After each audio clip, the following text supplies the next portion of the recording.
সাভারের বিরুলিয়ার শ্যামপুর, সাদুল্লাপুর, মৈস্তাপাড়া, বাগনিবাড়ি এবং কমলাপুর মিলে গড়ে উঠেছে গোলাপ গ্রাম। ভালোবাসা দিবস ঘিরে এখানে ভিড় করেন নানা বয়সী মানুষ।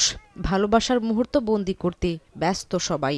শহর থেকে খানিকটা দূরে গ্রাম্য পরিবেশে উল্লাসে ব্যস্ত দর্শনার্থীরা। ভালো লাগতেছে।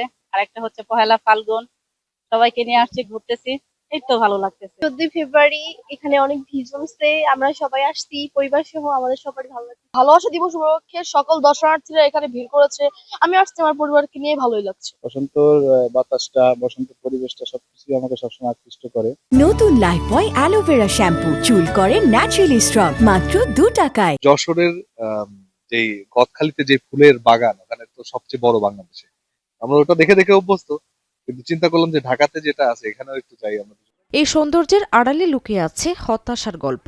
সারা বছর পহেলা ফাল্গুন, ভালোবাসা দিবস ও মাতৃভাষা দিবস ঘিরে আশায় থাকেন চাষিরা। কিন্তু এবছর শবে বরাত, জাতীয় নির্বাচন ও আসন্ন রমজানের কারণে কমেছে ফুলের চাহিদা ও দাম।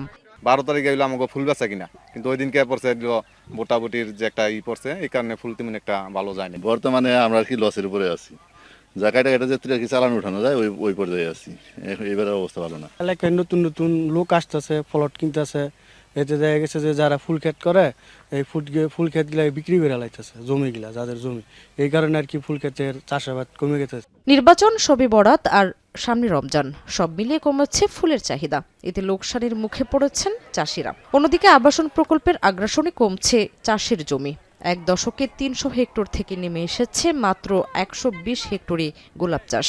ফুলের যে কাঙ্ক্ষিত যে বাজারের দাম, সেই দামটা পাবে এবং প্রায় 45 থেকে 50 কোটি টাকার ফুল এই সাভার উপজেলায় বিক্রি হবে।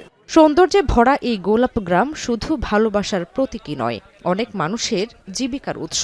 কিন্তু প্রয়োজনীয় সহায়তা না পেলে ধীরে ধীরে হারিয়ে যেতে পারে এই সম্ভাবনাময় খাত।